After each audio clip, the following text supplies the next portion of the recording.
Bonsoir. Merci d'être au rendez-vous, une fois de plus, de Parlons de médecine. Un rendez-vous qui est le premier d'une courte série de 2 et qui est consacré au livre que Jacques Attali vient de faire éditer chez Grasset, un livre qui s'appelle L'ordre cannibale et qui parle de la médecine, de son histoire passée et de son futur. Un livre essentiel qu'il faut avoir lu, un livre qui est facile à lire, quoi qu'on ait pu en dire aussi ou là, un livre qui est passionnant. Alors, venons-en tout de suite au cœur du problème. Jacques Attali, bonjour, merci d'être avec nous. Vous venez donc d'écrire un livre sur la médecine, vous avez écrit un livre sur la musique, que beaucoup connaissent, qui s'appelle Bruit. Vous avez écrit de nombreux articles et beaucoup de livres sur l'économie, puisque vous êtes un des conseillers de François Mitterrand et un économiste réputé et écouté. Pourquoi la médecine brutalement? Est-ce que vous êtes un touche-à-tout, Jacques Attali? Non, j'essaye à travers mes différents livres d'étudier la société industrielle. Il se trouve que la médecine est aujourd'hui au cœur de la crise économique et en train de devenir une activité industrielle. Donc il était normal qu'un économiste un jour finisse par s'intéresser à la médecine et essayer de comprendre en quoi, comment et pourquoi elle risque de devenir une activité industrielle comme les autres, avec les dangers que ça représente et les types d'évolution que ça peut exprimer. Et tout naturellement, pour le comprendre, il fallait aussi comprendre l'histoire et le passé de la médecine. Alors, vous avez vu ça, mais c'est difficile à croire, parce que vous n'êtes pas un homme froid, Jacques Attali. Vous avez vu ça uniquement en technicien préoccupé de problèmes économiques. La médecine ne vous fascine pas un petit peu? Non, la médecine, évidemment, est quelque chose qui est absolument fascinant en soi, parce que c'est le rapport que chacun d'entre nous a avec la vie et la mort. Ensuite, peut-être aussi dû au fait que, quand j'étais un enfant, la médecine était l'ambition que j'avais pour mon métier, puis j'ai changé de goût vers 15 ou 16 ans.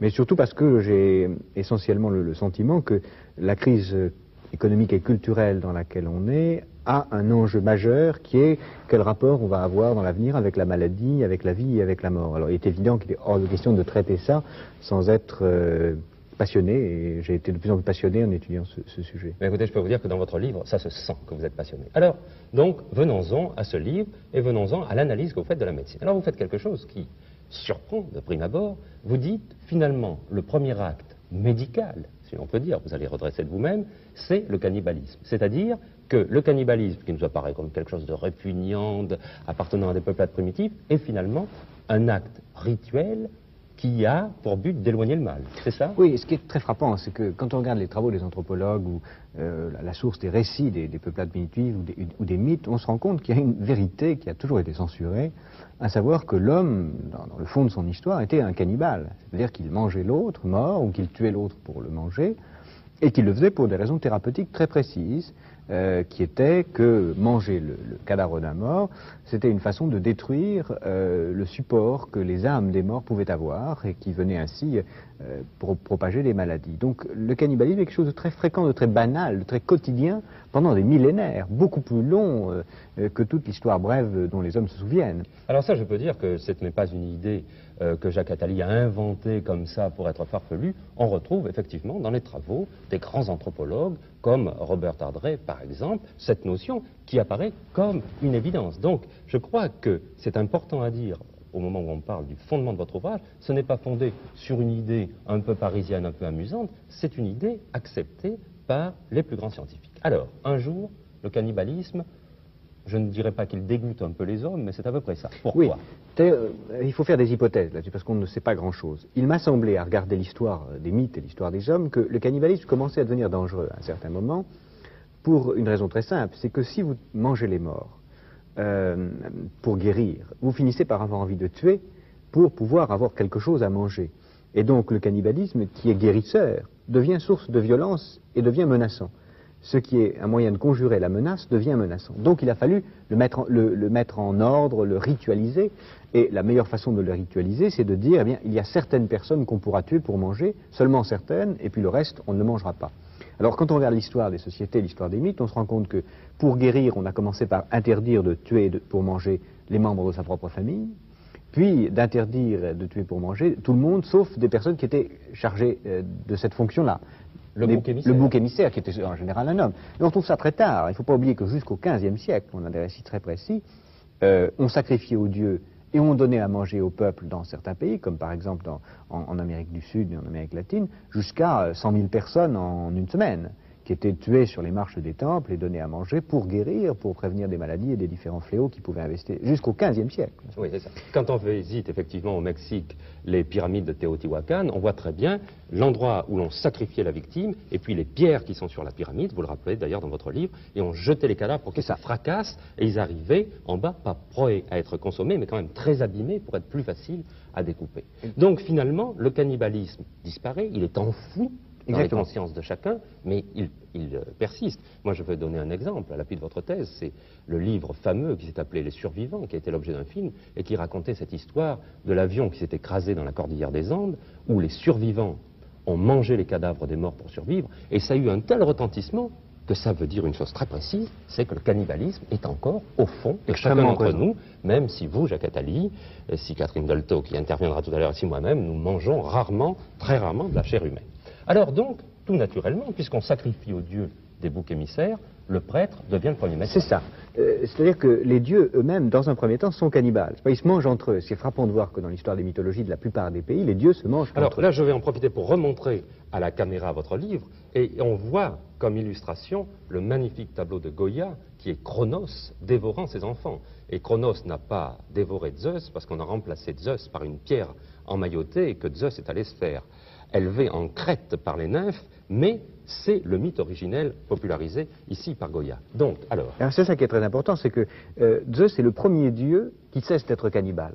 À partir de là, c'est là où la civilisation grecque joue un rôle très important. Il échappe à son père, il remplace son père au sommet des dieux, et il devient un dieu non cannibale. Bon. Et après, le cannibalisme devient quelque chose de très dégoûtant. Entre les dieux, on n'aime plus ça du tout. Et à ce moment-là, tout naturellement, on continue à faire des sacrifices, mais on ne mange plus. Les sacrifices sont purement une sorte de souvenir du cannibalisme. On tue, mais on ne mange plus. Alors, tout naturellement, ce sont les prêtres qui communiquent avec les dieux qui deviennent les premiers guérisseurs, mais qui appliquent exactement la même stratégie que la stratégie du cannibalisme. Ils disent, le mal, c'est les fautes que vous avez commises à l'égard des dieux, ils le dénoncent, et ils tentent d'éliminer le mal, de le séparer du bien, en organisant ces grands sacrifices émissaires. Ah, ça couvre quelle partie de l'histoire de la France? Alors, en France, disons, ça va jusqu'au XIe siècle. Disons, je n'ai pas seulement traité l'histoire de la France, mais une histoire aussi large que possible. Disons, dans la société occidentale, ça va jusqu'au X-XIe siècle. Ce qui est frappant de voir, c'est que même dans la religion chrétienne, on oublie de dire que l'Eucharistie est typiquement un comportement de cannibalisme thérapeute. Oui, manger le corps du Christ pour guérir. Oui, cela sans rien d'iconoclaste. Alors, on pourrait peut-être voir maintenant les deux diapositives que nous avons préparées sur, voilà, Saint Côme et Saint Damien guérissant Justinien. C'est les prêtres. C'est très très frappant de voir qu'il y avait des dieux latins, et avant des dieux grecs, qui étaient guérisseurs de certaines maladies. Et l'arrivée du christianisme n'a pas été autre chose qu'une traduction dans le langage des saints des fonctions que les dieux existaient. Enfin, il y a des traductions extrêmement précises. Il y a des dieux qui étaient chargés de certaines maladies. On a remplacé leur nom par le nom de certains saints. Par exemple, Saint Sébastien pour la peste, Saint Côme pour l'ensemble des fonctions que les chirurgiens pouvaient remplir, etc. Mais alors, les pouvoirs de ces religieux étaient limités. Si l'on regarde le document suivant, on va voir que finalement, ces braves religieuses ont, devant la maladie, un air de résignation. Donc, quels étaient les pouvoirs des prêtres? Disons qu'essentiellement, ils devaient consoler à l'égard de la mort. Ils annonçaient qu'on allait vers un monde meilleur, que tout allait bien se passer après, mais ils n'avaient pas véritablement le pouvoir de guérir. D'ailleurs, ce qui est très frappant, c'est que l'Église a tout de suite tout fait pour empêcher les prêtres de s'occuper vraiment du corps lui-même. D'abord parce que ça faisait que les prêtres commençaient à avoir un comportement un peu plus sceptique à l'égard du dogme. Ensuite, qu'ils sortaient des couvents et qu'ils allaient guérir. Et donc, il y a eu, je vous raconte en détail ça dans le livre, 7 ou 8 conciles qui ont tenté avec beaucoup de force de s'opposer au fait que les prêtres puissent guérir. Et d'autant plus que c'était très dangereux pour l'Église, parce que comme les prêtres n'avaient véritablement pas beaucoup de pouvoir efficace, on pouvait remettre en cause l'existence même de l'Église devant cette perte de crédibilité du guérisseur. Donc les prêtres surtout consolaient et en même temps cultivaient un peu le savoir grec, essentiellement celui d'Hippocrate et le savoir romain, celui de Galien, dans le secret des couvents, jusqu'au XIe siècle. Hippocrate et Galien qui ont été pour la médecine les deux piliers, et jusqu'à une période très récente, on disait Hippocrate dit que, mais Galien dit que, et on n'allait pas plus loin. Alors, tout d'un coup, quand même, au XIe siècle, avant ce qu'on appelle de nos jours la révolution médicale de la fin du XVIIIe et du début du XIXe, tout d'un coup, les prêtres perdent leur pouvoir. Et vous dites, et vous me l'avez appris, parce que je ne savais pas ça avant, si les prêtres perdent leur pouvoir, c'est parce que surviennent les épidémies. Oui, ce qui est très frappant quand on regarde l'histoire de la médecine traditionnelle, quand elle est racontée, c'est qu'on dit qu'il y avait des médecins partout, il y a toujours eu des médecins, mais on admet quand même qu'il y a eu des prêtres. Mais ce qui me frappe beaucoup, c'est quand on regarde la réalité avec les textes, c'est qu'il y a d'un côté les prêtres, de l'autre les médecins, mais entre les deux, il y a une période très importante où le guérisseur n'est ni le prêtre, ni le médecin, mais le policier. Le policier. Et ça date des grandes épidémies. Des grandes épidémies à un moment précis, n'est-ce pas? Au IXe siècle, les esclaves sont libérés complètement des systèmes d'enfermement. Et ils se baladent dans les rues. En même temps, les villes deviennent plus grandes, on commence à circuler, il y a des croisés, il y a des commerçants. Donc il y a des épidémies qui commencent à proliférer. La lèpre, la peste, le choléra, le typhus, la variole. Et face à ces épidémies, eh bien, les hommes inventent une stratégie nouvelle d'une très grande sagesse, aussi sage, disons, que le cannibalisme lui-même, et qui reproduit les mêmes comportements que les comportements cannibales. Dénoncer le mal, le détruire. Seulement, au lieu de manger les corps des hommes pour éviter le mal, eh bien, c'est la société qui, dans son ensemble, va manger le nouveau mal, qui n'est plus les cadavres, qui sont ceux qu'on désigne comme porteurs du mal, c'est les pauvres. Pauvres et malades. Ah oui, alors ça, je dois dire que dans votre livre, la notion des pauvres est une chose qui est remarquablement faite, et tout d'un coup, on découvre ce que c'est que les pauvres ou les mendiants, et cette notion d'un groupe dont on n'a plus aucunement conscience aujourd'hui, car le même mot recouvre une réalité complètement différente. Tout à fait différente. On peut voir d'ailleurs, pendant que vous parlez, 2 ou 3 diapositives sur les épidémies. Je vous rends la parole. Oui, ce qui est très frappant, c'est que à partir du X-XIe siècle, bon, la lèpre commence à s'installer, puis la peste, qui est un ravage beaucoup plus important que la bombe atomique, elle n'a jamais été, n'est-ce pas, elle a détruit en 2 ans le tiers de l'Europe au milieu du XIVe siècle. Peste que vous voulez peut-être commenter. Oui, ça c'est une photo, enfin, d'une peinture extrêmement intéressante, parce que c'est une épidémie qui a eu lieu en Pologne, à la frontière de l'Allemagne et de la Pologne, où il y a eu un pogrom qui a suivi, où on a cherché les causes. Comme on ne pouvait plus trouver de cause divine, la cause c'était les Juifs. C'était commode, oui. Ça s'est toujours fait, et ça continue à se faire dans certains cas. Oui, c'est ça. Ce qui est frappant d'ailleurs dans cette histoire, ce qui est assez tragique, c'est que les Juifs ont été considérés, avec les lépreux, comme les premiers responsables, avant les pauvres, de la peste. Et ils ont été considérés essentiellement en France, en Allemagne, en Italie. Et la frontière de la Pologne, où se situe cette diapositive, est la limite. Et ils sont partis au XIVe siècle de cette région pour aller en Pologne, parce que c'était le seul endroit où on ne les considérait pas véritablement. Oui. Et puis, 3 siècles après, c'est là qu'ils ont été retrouvés par une autre peste, une peste brune. Le nazisme. Voilà. Voilà encore un autre document, ça, c'est les pestiférés de Jaffa. Les pestiférés de Jaffa, beaucoup plus tard, c'est au début du XIXe siècle, et qui montre la permanence de cette maladie et de cette épidémie qu'on ne savait pas guérir. Mais on avait une stratégie très efficace, on séparait les pauvres, non pas pour les guérir, car on ne cherchait pas à guérir, mais pour les détruire, pour les empêcher de nuire. On les séparait dans la quarantaine, dans les hôpitaux. On appelle hôpitaux, et c'est ça qui est frappant, c'est des hôpitaux où il n'y a pas de médecin.